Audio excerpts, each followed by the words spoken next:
C'est un domaine de 98 hectares de verdure, de plans d'eau et d'arbres remarquables, mais c'est bien plus qu'un parc départemental. C'est un centre d'art contemporain dans un jardin remarquable.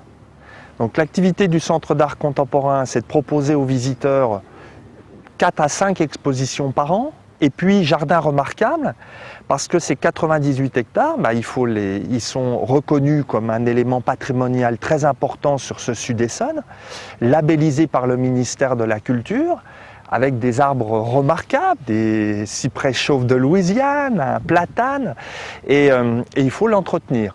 40 personnes s'y attellent chaque jour, 40 hectares de forêt, 4000 arbres sans compter la zone humide ou bien encore le domaine lui-même. Et ici, bien plus qu'ailleurs, la préservation de l'environnement est de rigueur.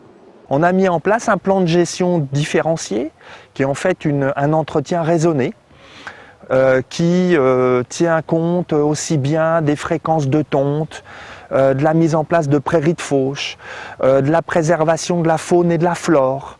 On a une petite dizaine de chevreuils sur le site, donc on essaie aussi de préserver. Les archives départementales sont stockées dans ce parc et au fil des années, le Conseil général a acquis une collection de près de 300 œuvres d'artistes. Cette collection, évidemment, il fallait pouvoir la conserver correctement. Et donc, le Conseil général a mis en œuvre un programme pour la construction de réserves actives.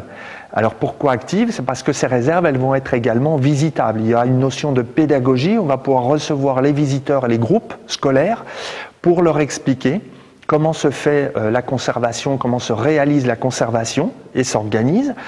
Et puis, la conservation préventive. La construction de caisses, la notion de température, comment on conserve, comment on déplace, comment on transporte. 1 million d'euros, c'est le budget annuel du domaine de Chamarande. Le Conseil général dépense plus de 36 millions par an pour la culture, le sport et les loisirs.